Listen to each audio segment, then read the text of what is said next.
दीक्षा, ये तीन शब्द है, उसका बार बार आप उच्चार करते हैं तो आध्यात्मिक इसकी महिमा क्या है?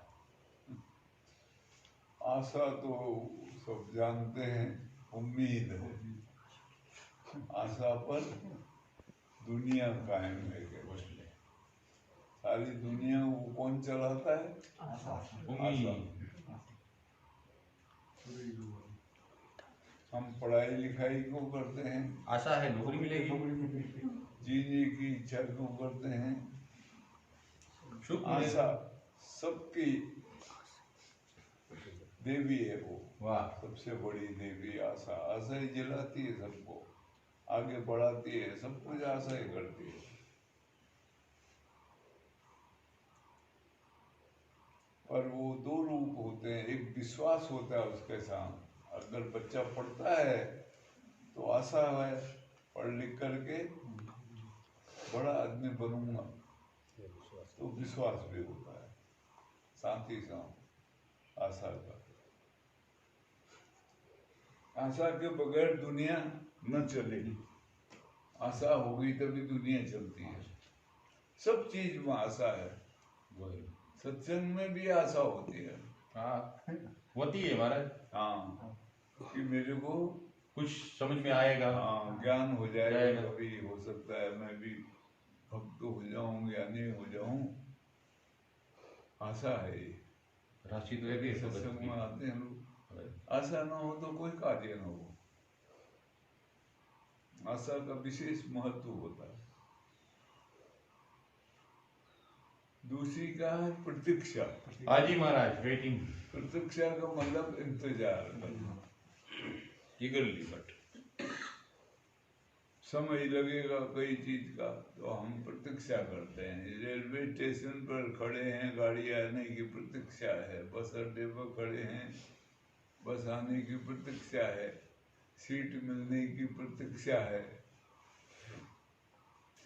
सब चीज की प्रतीक्षा रहती है। भगवत की भी। हाँ, भगवत तत्व की प्राप्ति की भी प्रतीक्षा होती है, वही वस्तु। आशा के साथ प्रतीक्षा का संबंध है। गहरा। प्रतीक्षा ही न आशा ही प्रतीक्षा है। प्रतीक्षा कराती। हाँ, आशा न हो तो प्रतीक्षा न किसकी करे? लेकिन प्रतीक्षा करना बड़ी भारी बात है। उतावल आदमी प्रतीक्षा नहीं कर पाता है। वो जो बहुत उतावला है और जो जिसका मन बहुत चंचल है, वो प्रतीक्षा नहीं कर पाएगा। और उसको प्रतीक्षा को भी धैर्य कहते हैं। वो धैर्य धारण करो कहते हैं ना, प्रतीक्षा करना। और बहुत लंबे काल तक प्रतीक्षा करी जाती है। कई कई जन्म लग जाते हैं प्रतीक्षा में। कोई बात नहीं।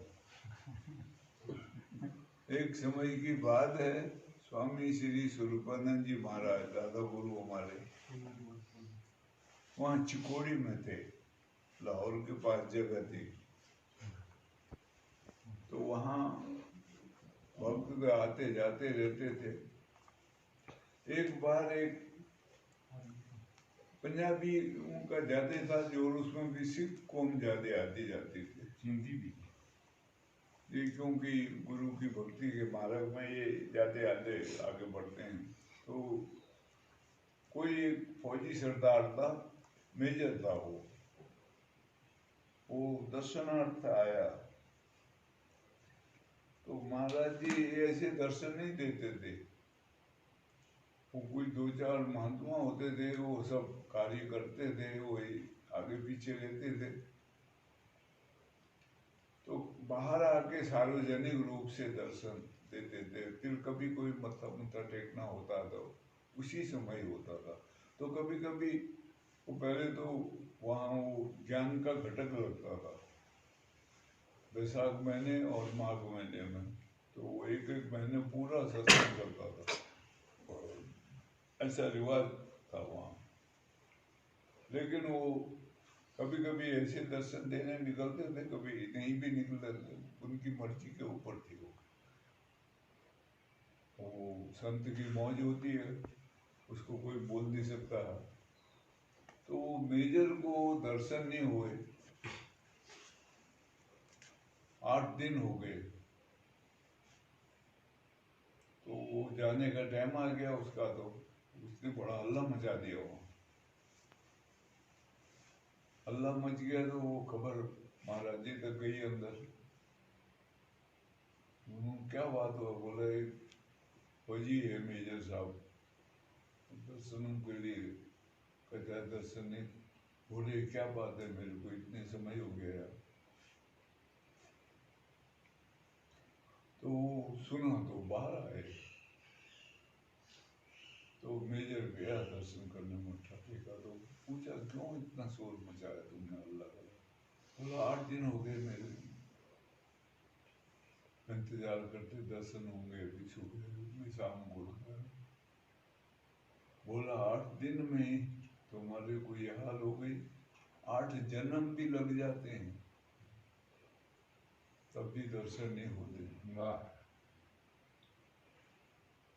और सच बात है, ये दर्शन शब्द जो है बड़ा कीमती है। ये दर्शन का भाव अगर मन के अंदर पैदा हुए तभी आदमी में जिज्ञासा उत्पन्न होती है। दर्शन का भाव इसलिए रखा जाता है, कहीं भी जाते हैं हम, किसी मंदिर में, किसी महापुरुष के पास, किसी संत महात्मा के, तो कहते हैं दर्शन करने आए। दर्शन बहुत गहरा है। ये क्या देखा? वही शरीर है जो तुम्हारा है। भगवान अर्जुन से कहते हैं जो तू देख रहा है तेरा मेरा शरीर एक ही है, माया निर्मित है ये। दर्शन का स्वरूप बहुत आंतरिक है। न तू माम दृश्यते, क्या है? अनेनैव चक्षुषा ददामि ते चक्षु पश्यमे योगमेश्वरम। न तू माम शक्यते दृष्टो मनेनैव चक्षुषा। तुम्हारे पास चक्षु नहीं है मेरे को देखने के लिए, कहते हैं। जो देख रहा है वो तेरा मेरा एक ही रूप है, पंच तत्वों से निर्मित है वो, तेरा भी मेरा भी वैसे ही है, लेकिन वो बहुत आंतरिक है। दर्शन भी ऐसे ही है, उसके लिए प्रतीक्षा की जरूरत रहती है। प्रतीक्षा ही जीवन का एक महत्वपूर्ण अंग है। प्रतीक्षा में जो सुख है वो दर्शन में नहीं है। वाह महाराज, सुभान अल्लाह, वाह भाई वाह। प्रतीक्षा में जो आनंद है, जो सुख है, वो दर्शन के बाद नहीं होता। वाह भाई, अश्रु की धारा। क्योंकि वहाँ दर्शन में तो दृश्य, दृष्टा और दर्शन होगा, एक हो जाता है। प्रतीक्षा में दीप्ति हो जाएगा। हाँ, प्रतीक्षा में रहता है। ये जितने भी भक्त हैं बड़े बड़े, सबरी भाई जानकार जो बहुत भक्ति को जानते हैं, ये सिर्फ प्रतीक्षा में रहते हैं।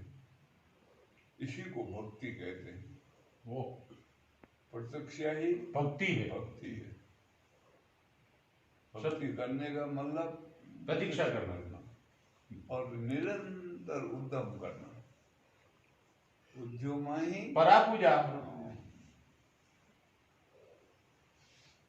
निरंतर उद्यम, प्रयास करते रहना और इंतजार में रहना।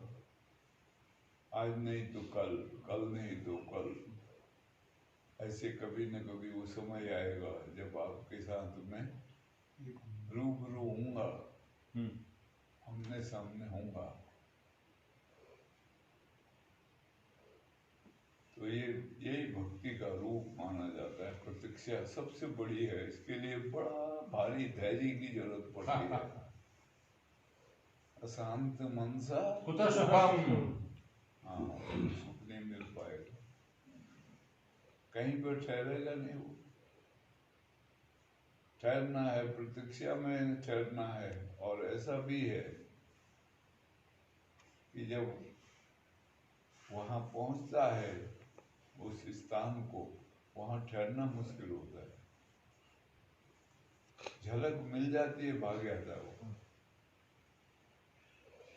उसके लिए बहुत बड़ा गड्ढा बनाना पड़ता है ताकि वो बाहर न निकले। हाँ, उसके लिए बड़ी भारी प्रतीक्षा की जरूरत पड़ती है। आध्यात्मिक रूप है। तीसरा क्या बताया? एक बात में मन मुझे आया, आपने इतना अच्छा कहा, भक्ति का कहा, तो सबरी बाई का नाम आपको, सबरी बाई मुझे अच्छा लगता है। सबरी, उसका बहुत ये ऐसा बता रहा है वाल्मीकि रामायण में, ये आंख का ये है और यहाँ आ गया था, और ये नाक की डंडी यहाँ टच हो गई थी। इतनी प्रतीक्षा, इतनी बूढ़ी, फिर भी राम मेरे झोपड़ी पर आएंगे भाई। गुरु पर विश्वास, गुरु के वाक्य पर विश्वास है हमको भी भाई। यहाँ और ये तितिक्षा, तितिक्षा का तो मतलब होता है सहन शक्ति। वो कितना करता हूँ, कितनी सहन शक्ति है हमारे में, कितना करता हूँ इसका। तितिक्षा का मतलब इंतजार भी होता है, लंबा इंतजार ही तितिक्षा है। प्रतीक्षा लंबी, प्रतीक्षा ही तितिक्षा है। वाह भाई वाह। तितिक्षा में जो शब्द वेदांत के अनुसार है, शरीर कष्ट उठाने में सक्षम हो जाए, दुख उठाने सक्षम हो जाए, उसको तितिक्षा कहते हैं। तितिक्षा का मतलब ऐसा भी है कि हमारे को कोई बात चुभे नहीं, न मान से हमारा लगाव हो, न अपमान से। हमको कोई गलत बताए तो भी बताए, हमारे अंदर कोई हलचल न होए। उसके लिए एक उदाहरण ये दिया जाता है कि एक महात्मा एक अपने शिष्य के साथ सत्संग करते हुए जा रहे थे। पैदल का रास्ता था, जंगल से वो गांव के बाहर निकले तो आगे एक गड्ढा था बड़ा। तो गांव में जो एक आदमी था गुंडा टाइप का, वो महात्मा से चिढ़ता था बहुत। जैसे अभी मार दिए, कोई गुंडे टाइप होंगे, उन्होंने मार दिए जान से, और भी मार दिए। यहाँ क्या नाम, यूपी में, बुलंदशहर, बुलंदशहर में। तो वैसे ही वो चिढ़ता होगा। वो असामाजिक तत्व कहते हैं उनको, वो होते हैं। तो वो आया दौड़ के, मौका मिला और उस महात्मा को मारा जोर से धक्का, और महात्मा गड्ढे में, और वो भाग गया। महात्मा को गड्ढे में डाल के। अब वो आदमी जो शांत में था, जो सत्संग सुन रहा था, वो खड़ा ही देखता रह गया, समझ नहीं आया क्या हुआ। एक मिनट में सब कुछ हो गया, और वो भाग गया दौड़ के। तब महात्मा नीचे उठे, कपड़े वपड़े झाड़े, धूल धाल लग गई। उसको बोला, यार निकाल मेरे को हाथ बढ़ा। उसने हाथ दिया नीचे, और महात्मा ऊपर आए, फिर कपड़े वपड़े झाड़े, चलने लगे। पूछा, क्या सुना रहा था मैं तेरे को? उसने कहा, वो तो सब ठीक है, पर इसने आपको धक्का क्यों मारा? बोला, उससे पूछना था तूने यार, मेरे से क्यों पूछ रहा? धक्का वो मार रहा, पूछ मेरे जरा। उससे नहीं पूछा तुमने क्यों मारा कर? तो बोला, आपको कुछ फर्क नहीं पड़ा? बोला, मेरे को क्या फर्क पड़ना, मेरे को तो जानता ही नहीं हो, और जिसको उसने धक्का दिया उसको तू फूंक देगा, तू तो काट देगा गड्ढे में। उसने तो धक्का ही दिया है, तू तो गड्ढा खोद के डाल देगा उसमें एक दिन। मेरे को तो जानता ही नहीं हो, तो मेरे को तो धक्का देने का कोई मतलब ही नहीं होता। अब दोनों में दृष्टिकोण का कितना बड़ा अंतर है। महात्मा आत्मभाव में रहता है, आत्मा को स्वरूप मानता है, अपने को आत्मा मानता है, और ये शरीर भाव में रहता है, महात्मा को शरीर मानता है क्योंकि खुद शरीर भाव। तो तितिक्षा का मतलब है सहन करना। वास्तविक में कि ये जो शरीर है हमारा, इसमें अगर कोई सुख दुख होए, किसी प्रकार का मान अपमान होए, हानि लाभ होए, कुछ भी होए, उसका असर नहीं होना चाहिए, हमारे में ना होए, उसको तितिक्षा कहते हैं। वहाँ जो वेदांति की फिलोसफी है उसमें बोला है वो ब्रह्मलोक तक के भोग बेकार हो जाते हैं करके। वो समझाने का उनका अपना तरीका अलग है, वो ठीक बात है। वो नचिकेता को बहुत प्रलोभन दिया था उसने, यमराज ने उसने नहीं माना। वो तितिक्षा का एक स्वरूप है।